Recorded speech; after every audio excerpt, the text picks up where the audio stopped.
So just to understand from you, because as you can understand, this has become, this has always been political and it's now exploded even further.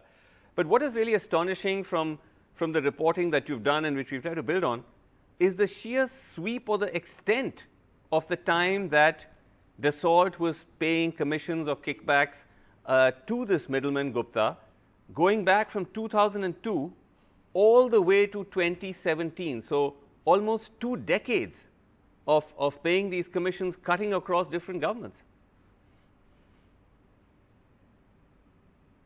Yeah, that's what's really striking in this case, is that, you know, our latest report is about the secret commissions that have been paid under UPA. So UPA is getting a lot of attraction since yesterday. But you've been very right to remember your viewers that we published also other revelations on the other periods of the contract.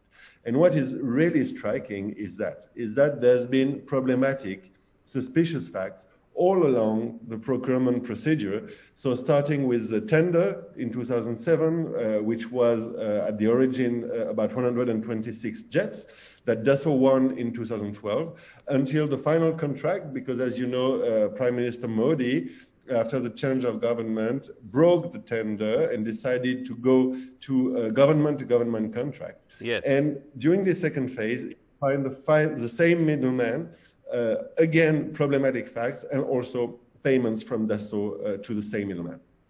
Right. And many things emerge from this. Number one is, of course, the fact that commissions were paid during the tenure first of the then Vajpayee government, 2002 to 2004, when they were in power. The payments spilled over into the Congress government that came next. I believe that's when the maximum transactions happened. But also that Dassault continued to pay Gupta even when the Modi government came to power, allegedly, as you point out, to actually pull out secret defense ministry documents while India was negotiating for Rafale.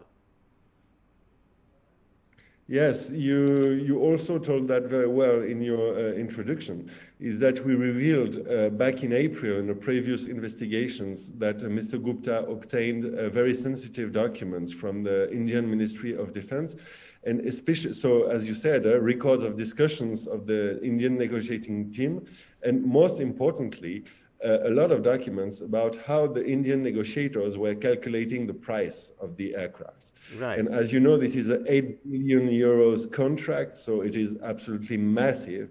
And you can imagine that having privileged information about how the Indian negotiators were thinking about this pricing was very sensitive and important. Right. And it is also striking that Mr. Gupta managed to obtain such documents.